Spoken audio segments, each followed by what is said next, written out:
এখন দেখছেন ডিম দিয়ে তরকারি। এই যে ডিম, এর মধ্যে আছে লঙ্কা, আদা, রসুন, পেঁয়াজ রেড করে দেওয়া, নুন, হলুদ দিয়ে এটা ডিমটাকে ফাটিয়ে আমি বাটিতে দিয়েছি। পনিরের মতো রান্না করব। এখন এটা হচ্ছে, তাতে লাগছে নুন, হলুদ, লঙ্কা গুঁড়ো, আদা, রসুন, জিরে, সর্ষের তেল। আমি কেটে কেটে টুকরো টুকরো করে ভেজে নিয়েছি তেলে। তারপরে সর্ষের তেলের উপরে জিরে, তেজপাতা, গোটা জিরে, তেজপাতা, আদা, রসুন, পেঁয়াজ, টমেটো, আলু সব দিয়ে জিরে গুঁড়ো, ধনে গুঁড়ো এবং নুন, হলুদ সব দিয়েছি। দিয়ে কষা হচ্ছে। পনিরের মতো কেটেছি আমি ডিমগুলো, পনিরের মতো কেটেছি এবং সাইজে একটু বড় বড়ই করেছি। এবার আমি মশলাটা কষা হয়ে গেছে, এবার আমি ঝোল দেব।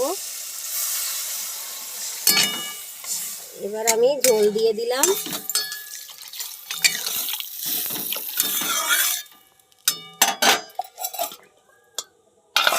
ঝোলটা আপনারা দেখছেন, ঝোলটা আমার ফুটে গেছে। এবার পিস পিস করা ডিমগুলো দিয়ে দেব।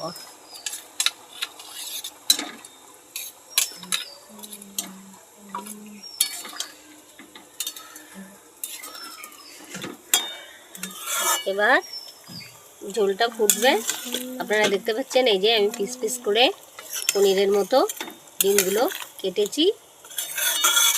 ডিম ফাটিয়ে ওর মধ্যে সব দিয়েছি, আদা, রসুন, পেঁয়াজ, লঙ্কা, নুন, হলুদ দিয়ে সব করেছি। এবার ঝোলটা ফুটবে। ঝোলটা আমি আরেকটু ঢাকা দিয়ে দিচ্ছি। তরকারিটা ফুটছে। আমি এতে একটু নয় ভাজা গুঁড়ো, ধনে গুঁড়ো, জিরে ভাজা দিয়ে দেবেন, নইলে একটু গরম মশলা দিয়ে দেবেন। আপনারা দেখতে পাচ্ছেন আমি ডিমগুলো কেটেছি বড় বড় করে, পনিরের মতো অতটা ছোট ছোট করিনি। আলুও সেদ্ধ হয়ে গেছে।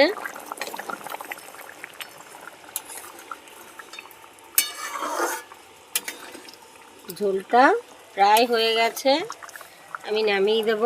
আর একটুখানি ফুটার পরে আপনারা বাড়িতে করবেন। আমার সাধারণ রান্না, তেল মশলা কম আছে, সবাই খেতে পারবে, ছোট বড় কোনো অসুবিধা নেই।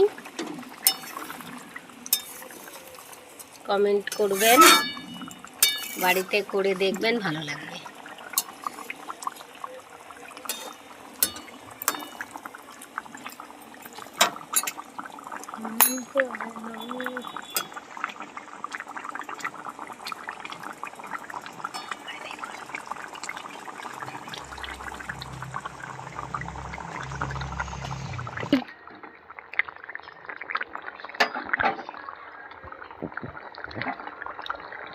আপনারা দেখতে পাচ্ছেন আমার ঝোলটা হয়ে গেছে। আমি এবার ঝোলটাকে নামিয়ে দেবো।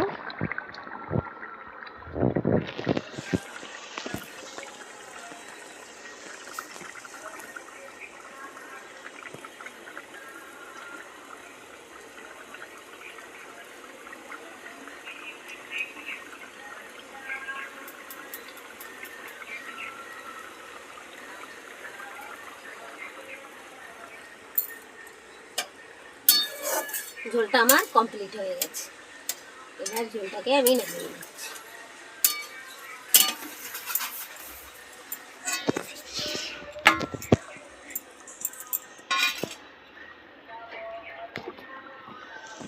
আমি ঝোলটা এবার নামিয়ে দিচ্ছি, কমপ্লিট হয়ে গেছে আমার।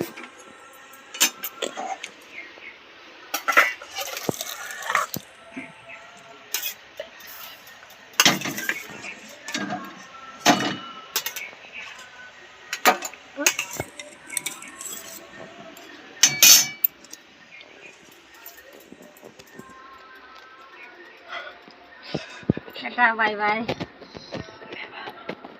ভালো থাকবেন বন্ধুরা। পরে আমি ঘুরে আসছি আবার।